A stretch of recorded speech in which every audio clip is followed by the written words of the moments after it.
To another primetime news follow-up now, the man involved in an altercation with members of the Jamaica Defense Force in downtown Kingston says he didn't do anything wrong. The incident happened at one of the Zone of Special Operation checkpoints along Oxford Street in Kingston a week ago. Kirk Wright reports.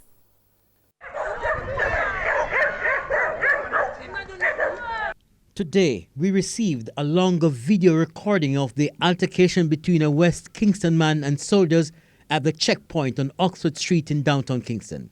The man involved says he was passing the checkpoint sometime after 8 in the morning when a male soldier called out to him. And him say, "Yo, my boss." I'ma say to him, "Why are yo, my boss, my fat? Take your search, if you take your search, cause I forgot work."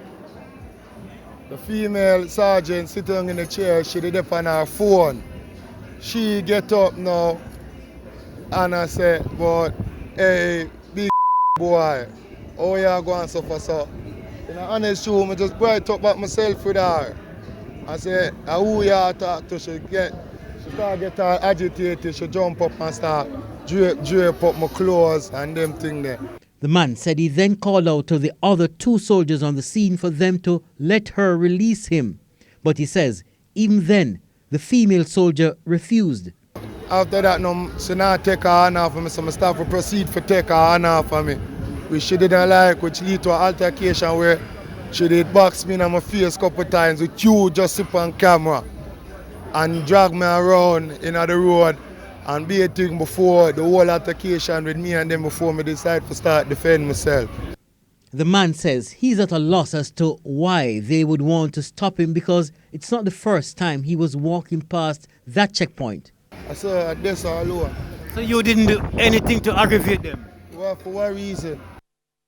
Well, my guy, and some of my business, I said, now you look for yourself. For what reason I feel aggravate people? I'm a walk at trouble people for them right now come like state of emergency. I give them too much time out. Them I take it to them advantage and that's not cool. We asked the JDF for comment on the video, but the army did not provide a response. However, TVJ News obtained a copy of the incident report filed on the matter. The soldiers' account said the man was informed that they would be conducting a search, but they said they were greeted with expletives. According to the incident report, the man refused to allow his bag to be searched. It's alleged he grabbed at the private parts of the female soldier and her bulletproof vest. The soldier's account also say the man punched her in the face. The report said the team concluded by subduing the man. He was later handed over to the police. Kirk Wright, TVJ News.